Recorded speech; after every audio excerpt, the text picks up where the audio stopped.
O Sr. Ordenança-Geral, se talvez revelar um pouco dos debates que todos tivemos sobre a questão que, a meu ver, foi essencial, foi a questão da documentação da prova no recurso de apelação e o debate intenso, interessante e harmonizado que tivemos sobre essa matéria permite algumas intervenções provocatórias.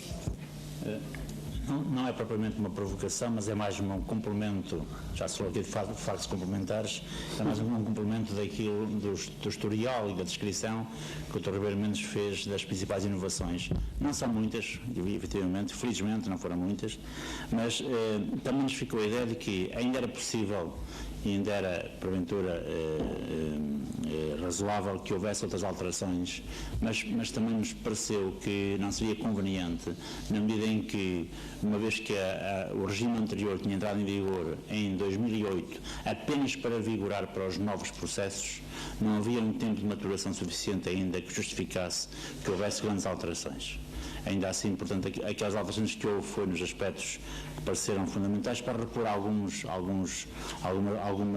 normas que tinham desaparecido em combate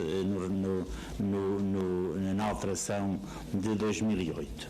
Chama a atenção, complementarmente só, porque é uma norma escondida lá atrás e ela vai modificar o status quo e é importante porque, fundamentalmente para os advogados presentes, que a decisão sobre competência territorial já não é objeto de recurso para a relação, mas é de reclamação para o Presidente da relação.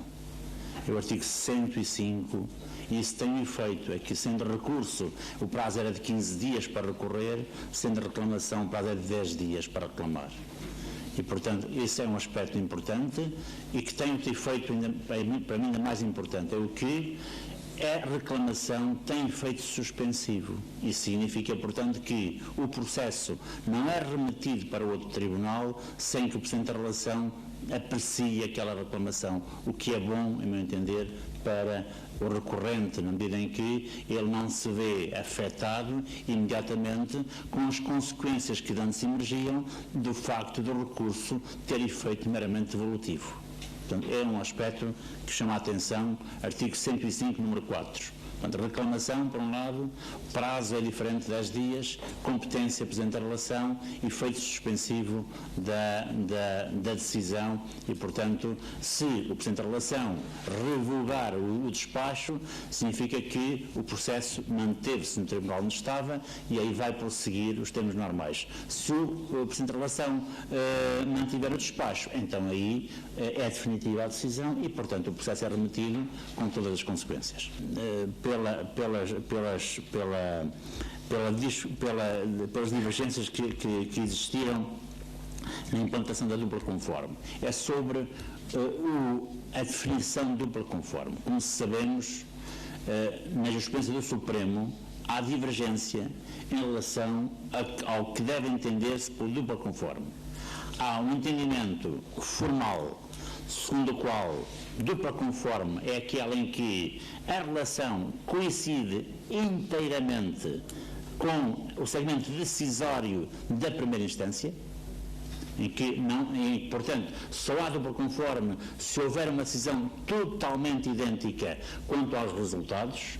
Este é o entendimento da troika do Supremo, ou seja, do trio de juízes conselheiros que se dedica a apreciar as revistas excepcionais, mas, curiosamente, é minoritária esta interpretação, porque na generalidade dos outros juízes conselheiros, noutras situações em que são levados a apreciar se há ou não há dupla conforme, o entendimento que tem sido acolhido, no qual eu me incluo, o Dr. Lopes Alegre também, é diferente, é seguindo aquela tese que foi defendida pelo professor Teixeira de Sousa, que há que distinguir consoante a decisão da relação é ou não é mais favorável à parte recorrente.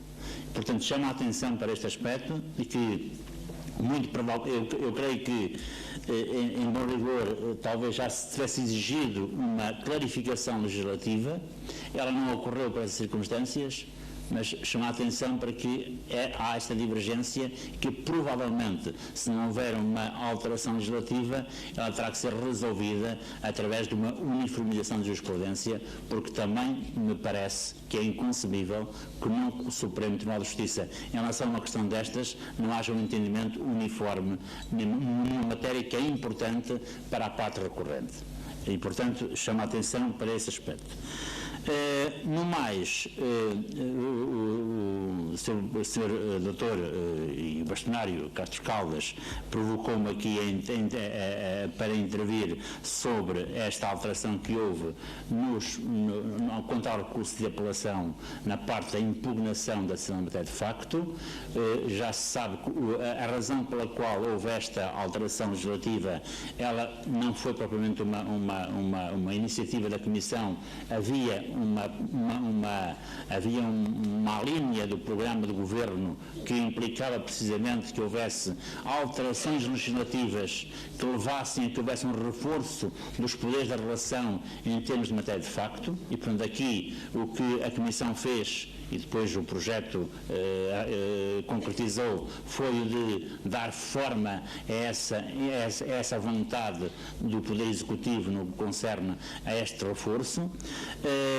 Estou, de certo modo, em acordo com o Dr. Ribeiro Mendes quanto a algumas reservas que poderão existir nas relações, pelo menos temporariamente, quanto à aplicação destas normas. De facto, e chamo a atenção para isto também, parece-me a mim que quer a produção de novos meios de prova, aquelas duas linhas, quer a renovação dos meios de prova, elas não constituem, elas não estão previstas como verdadeiros direitos potestativos da parte do recorrente, aos quais a relação tinha que dar uma resposta positiva. Elas dependem essencialmente do critério que a relação utilizar no sentido de averiguar se justificam ou não justificam as diligências complementares para superar algumas lacunas de conhecimento. Portanto, neste aspecto muito circunscrito que, a meu entender, se inscreve estas duas alterações. Ainda assim, eu creio que, passada esta turbulência inicial, é muito provável que haja situações, e eu quando estava na relação, defrontei-me com algumas situações, em que de facto se imporia uma intervenção complementar da relação, no sentido de apurar um aspecto ou outro que ficou lacunoso e cujo apuramento era imprescindível para uma correta decisão da causa.